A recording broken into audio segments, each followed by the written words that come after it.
ఉన్నది దాని కొరకే మాకు రోగాలు వచ్చినాయేమో దాన్ని తీసేద్దామని మేము అనుకుంటున్నాం బిడ్డ.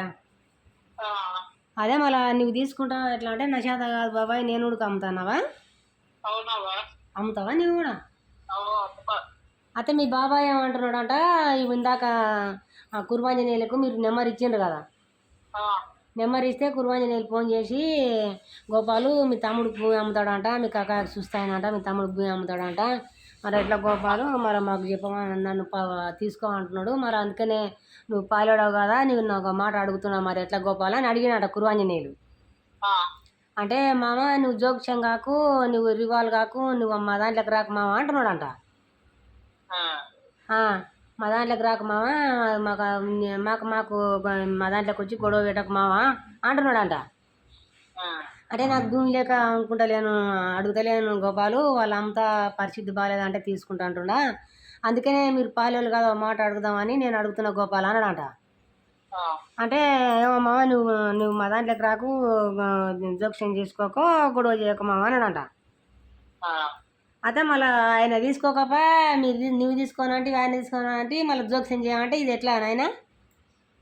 నేను అప్పుడే అనుకున్నా, నేను బాబాయ్కి కూడా అదే చెప్పిన, ఆయన ఏదో ఒకటి అంటాడు బాబాయ్ ఆయన ఫోన్ చేస్తానే గిరిబాబాయ్కి చెప్పిన.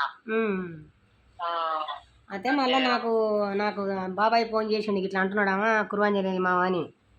ఆ, అంటే నేను సత్యానికి ఫోన్ చేసిన, ఆ, నేను సతీ నువ్వు అడిగినా నువ్వు అడగమంటే వాళ్ళు అన్నాడంటివి, అమ్ముకోకొక మామ నాకేం చేయ అమ్ముకోకొక అని అన్నాడంటివి, మేము కుర్బాంజనేయులు అడితే కుర్బాంజనేయులు అడుగు బాబా మాట అడుగు శిల్కాంత్ అని అంటే ఇట్లా జోక్యం చేసుకోక మామ, మాకు గొడవ పెట్టక మామ, నువ్వు రివాల్ కాక మామ అంటున్నాడంట. ఎట్లా తమ్ముడు మళ్ళీ మా పరిస్థితి ఇంక ఇట్లా ఉంది, ఆయన ఇట్లా అంటున్నాడంట, ఎట్లా మా ముసలోడు చచ్చిపోవాలన్నా ఎట్లా, మరి నేను తీసుకొని ఆ భూమి కొరకే మా ముసలోడు నేను ఇట్లా అయినాము, మళ్ళీ భూమి తీసుకోకపోతే ఎట్లా నా మోహన్ చంపుకున్నా, లేకపోతే వాడు కట్టిస్తాడే వాడు కట్టిస్తాడు, తీసుకుపోయి మన వన్ రూమ్ కాడ ఇట్లా వెళ్ళిన తమ్ముడు ఇట్లా అంటున్నాడంట అని నేను సత్యానికి ఫోన్ చేసిన. ఆ, సత్యానికి ఫోన్ చేస్తే సత్యాన్ని ఏమన్నాడంట, ఆగాక నేను అడుగుతా అట్టేట తీసుకోమని చెప్తే వాళ్ళు అన్నాడు, మరి అట్టేందుకు అంటున్నాడు, శాతం అయితే తీసుకోవాలి లేకపోతే అట్టేందుకు నేను అడుగుతూ కాక అని అన్నాడంట అని ఫోన్ చేసినాడు గోపాలు.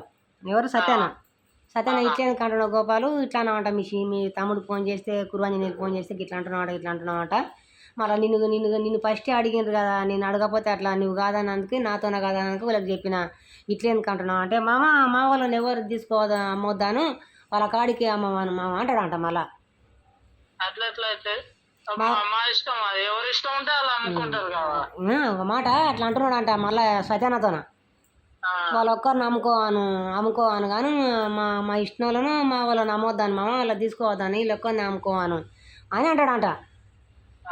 ఇప్పుడు ఒకరు అమ్మనికనైనా మళ్ళీ అంతా ఎవరి భాగం ఎక్కడ ఉన్నది చూసుకోవాలి, సర్వే చేసుకోవాలి, అవన్నీ పంచాయతీ ఉంటాయి కదా. అందరితో పాటు ఆయన కూడా అమ్మేస్తే ఎవరు మతం అంతా ఒకతోనే వేసి అమ్మేసి ఎవరి పైసలు వాళ్ళు తీసుకుంటే అయిపోతుంది. అదే అట్లా అంటున్నాడంట. ఇప్పుడు ముసలోని పరిస్థితి మేము పడుతుంటే అట్లా అంటే ఎట్లా చేయాలి శివ చెప్పు బిడ్డ, నువ్వు చిన్నపిల్ల గడవు ఏమనాలి ఇప్పుడు, నేనేమనుకున్నాలే నేను ఇప్పుడు అడగరాని అడిగితేనే రూపాయి కుడతలేదు, ముసలోడు పరిస్థితి ఇంక ఇట్లా ఉంది, నువ్వు కూడా చూసిపోయినావు కదా, రేపు ఆపరేషన్ పోవాలి, ఇంకా 2 ఆపరేషన్లు కావాలి, మా దగ్గరనే పైసలు లేవు, మరి మేము ముసలోని చంపుకున్నాలన్నా అది మిగిలించుకున్నాలన్నా, ఏంటి కారుతాం ఆ మాట?